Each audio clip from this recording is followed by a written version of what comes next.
I say this. I've said this before, and I say it again. If it weren't for, your efforts that you put in and the support that you've been given with the Syndicate Network, with Austin, with Leon, you had an idea, and after everything that we've been through trying to get this man's work completed, you had an idea. Nobody knew it would take off the way it took off. We've had a lot of baggage behind that, but we've also had some successes behind that. So we thank you for continuing it, for getting up every morning and say we're gonna keep doing this and we're gonna keep going forward. Zack Snyder is the reason why I even give a damn about Superman. Real talk. He is the reason why. After I saw that 19-20 minute sequence of Krypton on Man of Steel, I knew he was my favorite director. After that, I knew it. I was like, that's it right there. That's how you do DC. And I know that your passion for what you do is probably stronger than mine.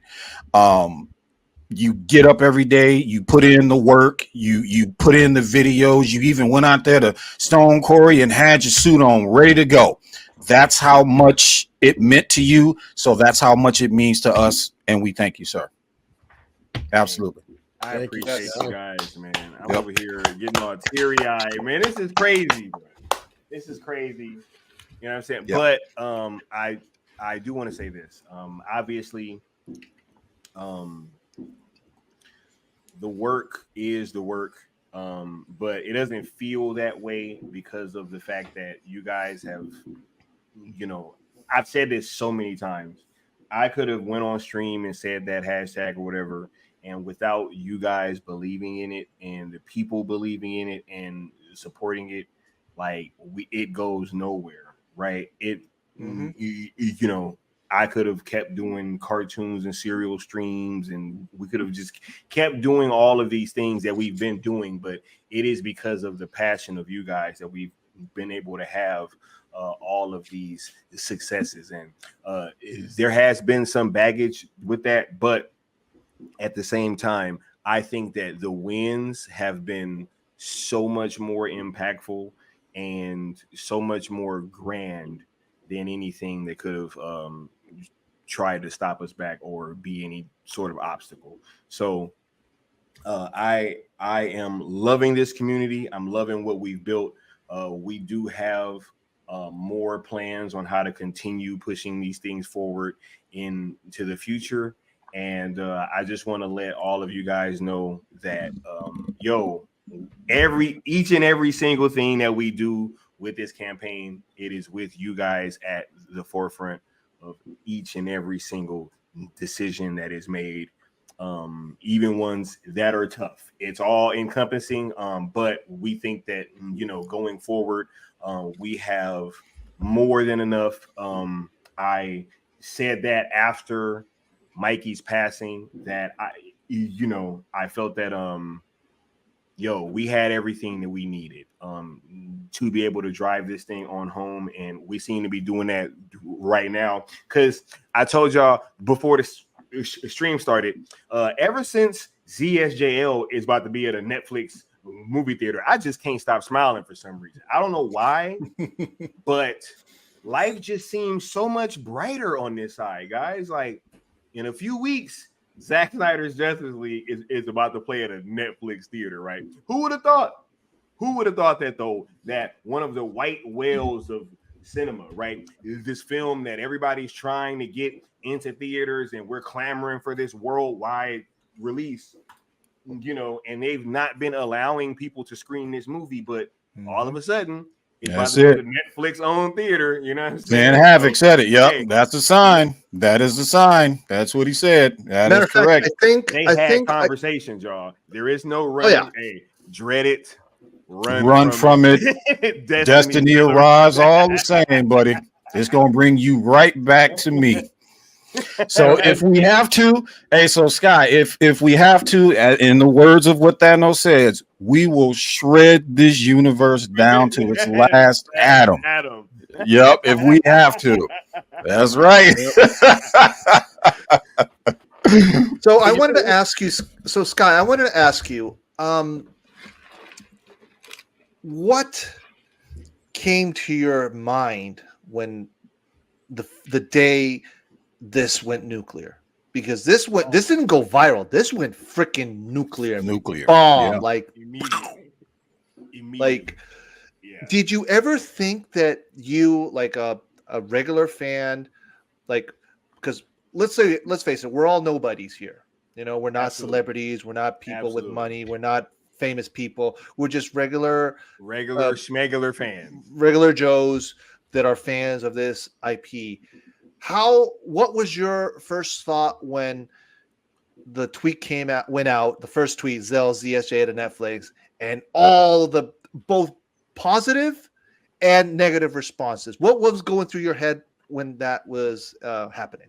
Yeah, honestly, when I was cooking this thing up, it came from a place of me not liking where things were heading after the Cavill being replaced announcement came out.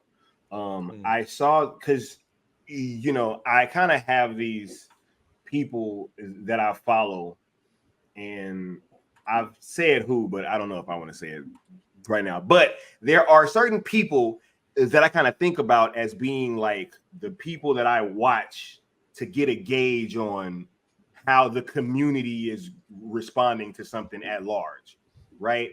And I just didn't like what I saw. I saw a lot of anger. I saw a lot of vitriol and passion just being you saw pain. Pain. Exactly. Because people, I was going through the same thing. I just had a little bit more time to kind of process it than a lot of other people did. So I was able to kind of knock off some of that early pain, right? By the time that you guys had heard about it. But it was just so much pain and mourning at that time. And my thought was, okay, if we're gonna go out, why not go out swinging the right way?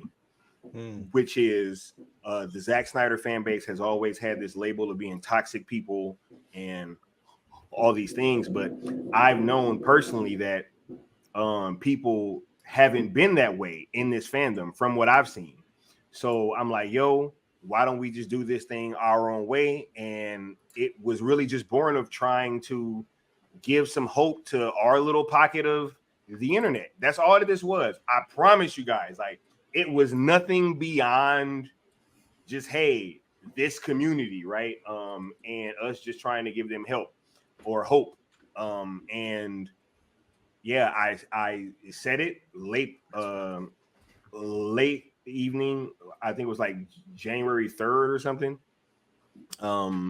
Yeah, I said it around like 9:30 or 10 o'clock that night. And by the time that I woke up the next morning at 6 a.m., it was already trending and already had kind of started taking off. And early on, Leon and I had a conversation, and we had at first kind of given it back to the fandom, right? And we were like, yo, we're going to let go of the reins and let everybody kind of take over. But then we kind of quickly saw after that wasn't the thing that needed to happen. Because it very quickly became about, all these different hashtags popping up and people saying, oh, well, we need to do a trending day on this, and let's change this, and let's change that. And it just really became people like were already starting to sabotage what you already had started. Yeah, like within 48 hours, right? Like, and so yeah, and I remember we were thinking, all right, let's possibly do a trending day. And then this large account tried to bully us out of our trending day. And that's when we was like, okay, hold on, like, we have to kind of take the reins back over. Red flag already was starting to hit on you, saying, okay, this is not cool, this is not right. Yeah. And so so very shortly after that, after we kind of let go of the reins, Leon came on and kind of apologized. He was like, nah. We're going to take it back. And we're going to get this thing kind of taken care of, so to speak. But yeah, it's been a great journey. And I've been humbled and grateful that everybody's been rocking out. And I think that because of all of you guys' efforts is why we're getting all of these great results, such as ZSJL about to play in a Netflix theater, y'all. I'm not gonna let y'all downplay that. You know what I'm saying? We not gonna downplay that. You know what?